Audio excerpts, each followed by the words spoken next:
Welcome to the Jill on Money Show. It's Sunday, October 23rd, and we are beginning the open enrollment season for many of you. I think there's about 160 million people who get their benefits through work. And one of the huge benefits that is available to many workers is something called a health savings account. So today we are airing the second part of our interview with Tom Nations from Morningstar, and he's going to talk about the new limits that we can expect for next year. Hey, there is some upside to inflation. You may be able to put some more money away for your health costs down the line. So, hey, this is a really good way for people to think about saving not just for today's healthcare costs, but your future healthcare costs as well. Here is the second part of our interview with Tom Nations. Inflation numbers have come out, and they're pretty awful. But in terms of a high deductible health plan and the contribution limits, inflation kind of works to your advantage. So the amount of money for an HSA contribution in 2022 was $36.50. Am I reading this right? $38.50 for 2023? Yes, $38.50 if you're age 54 or lower. You get an additional $1,000 age 55 and above. For families, you can contribute $7,750 to an HSA, again, age 54 or lower. Okay, but the flip side of that is that your deductible is going up, right? Yes. Okay, so deductible, the minimum deductible is 2023 $1,500. Is that right for self only? Yes, correct. For the maximum, it goes up to $7,500. That's the maximum out-of-pocket expenses for a high deductible health plan. Okay. Like what happens if, for example, you change jobs? Okay. A lot of people changing jobs, very fluid labor market. New employer does not have an HSA, does not have a high deductible health plan. What happens to my old account? You can keep it. It's sort of like a 401k in that you can keep it with your old employer, or you can transfer it into, what we term an individual HSA with any of the providers we survey or anything else you uncover on the market. So, and that's actually one thing we actually encourage for people with employer-sponsored plans is to, review your employers. If you're really into the plan, review your employer-sponsored plans and the details, right? Are you getting charged an annual maintenance fee for it? Are the investment options up to snuff? Is there anything about your employer-sponsored plan that you do not like versus what's available on the market? Because what you can do is you can fund your employer-sponsored HSA. Let's say you've got a suboptimal employer-sponsored HSA. You can fund it with payroll deductions because that's much easier than having to go it on your own where you're sort of funding it with after-tax dollars and then you have to file for the deduction after the fact, right? So you can fund with payroll deductions and also get your employer contributions, but then you can transfer it into your own individual account sort of pretty seamlessly where it happens all sort of electronically. You don't need to get a physical check and then mail it to some HSA provider. You can automatically transfer the balance over into your own individual HSA where you still get the same benefits, same tax benefits, but maybe you aren't charged the same maintenance fee, or you like the investment options better, or anything else that sort of fits your needs. So I think that's another benefit, and that's another sort of element of the flexibility to it. I guess the other thing I'd say, sort of to really hammer home the point, is that there's no penalty for oversaving in an HSA, right? So there are contribution limits, right? You can't go above the contribution limits in an annual year. But let's say you've built up a massive savings in your HSA. There's no way you'll have this much in healthcare savings in retirement. Once you're over 65, you can make withdrawals from the HSA, not for medical expenses, and it gets treated just like you would a regular 401k. Being able to save that much for healthcare and then knowing at the end of the day, okay, I have so much in here. I've done well. I've saved well. I can just use this for regular expenses, and it gets treated just like a 401k.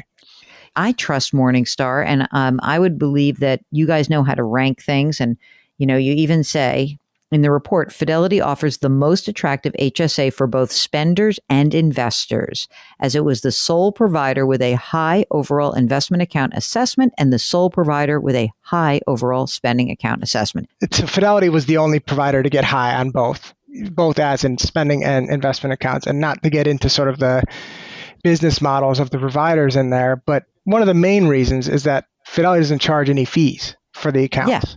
Yeah. Yeah, right? of course. Like that's like the main way that we know that all, like it's like saying the mutual fund, oh, it had great performance, except once you factor in the fees. A lot of the providers are banks. So how do banks get money? They get money via fees, and they get money on net interest margin, right? So they can take your deposit and they can loan it out and make money on that spread. Fidelity is not a bank, but they are an asset manager. So how are they getting money on this? They actually do a pretty good job in terms of their investment menu they does offer some third-party strategies in there as well. But presumably, if you have a Fidelity HSA, you're more than likely going to be investing in Fidelity mutual funds. It's sort of a different way to go about it. But, this is the brilliance of Fidelity that I can just point out. It's like they realize the 401k, the retirement plan business is a bear. It's an administrative bear. It's a pain in the neck, right? And they decided, wait a minute, if we have everyone's 401k, when they retire, they're going to roll it over. And then we're going to be able to have those assets. I think they'll eventually end up doing the same thing with HSAs. I know it's a smaller marketplace, but as you said, triple tax advantage. It's like, living in New York City and being a high earner and being like, I have a triple tax exempt muni bond. This is powerful stuff and people are going to get it. And they're going to start to realize, especially once tax rates start rising. And this is going to be one of those gems that I think Fidelity is going to just master the marketplace with that idea. Anything with a heavy administrative burden is something that they can manage. They have the systems. They have the girth. And, then you have people like me saying like, well, why would you go to a stupid bank when you can go to Fidelity, right? Tom, what else have we forgotten about the world of HSAs that our listeners need to know? While we're on sort of the Fidelity topic, I think you're right. They introduced the accounts to individuals in 2018. So they previously just offered employer-sponsored plans, and then they recently stretched over to include that for individuals in 2018. So, and your point on it being a smaller market is true. We're at about 100 billion. I think 98 billion was the most recent figure as of June 2022, which is large, obviously, but small potatoes compared to 401ks and target dates, for example. But it's growing at a fairly remarkable clip. So it's been growing at 31% annualized since 2006, over the past 15 years. That means they've doubled every 2.5 years, essentially.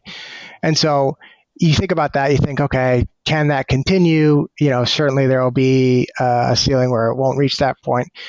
If you think about tailwinds for it, obviously increased adoption of high deductible health plans facilitates more growth. It's sort of a leading indicator. So if you think about the fact that we were in single digits, high deductible health plan adoption 15 years ago, and now we're at 28% as of year end 2021, people that are switching to high deductible health plans, they don't have HSA assets. But if they stick with the high deductible health plan, obviously they'll start funding those accounts.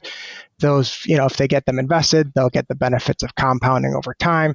And so, that's one tailwind. I guess the other thing I'd point out is that, the more that people use this and sort of understand that, okay, I can actually invest these assets, right? That offers more room for growth. I highlight those two as the tailwinds, both sort of like the industry structure itself in terms of adoption of high deductible health plans, but the more people switch over and recognize that they can actually invest these assets once they manage the administrative burden, there is sort of significant tailwinds to it. Okay, if you have a question about which healthcare option is best for you, if you've got a question about what benefit you think is an important one and how you may want to choose between different ones, if you're thinking about a new job, all these things are kinds of topics that we'd love to cover with you. And of course, the more general financial planning questions that you always send us that are so great, go to JillOnMoney.com. Click the Contact Us button. Let us know if you'd be willing to come on the air. While you're on the website, pre-order my new book. It's called The Great Money Reset. Do something nice for someone else today. Grit, growth, grace. Thanks for listening. We'll talk to you tomorrow.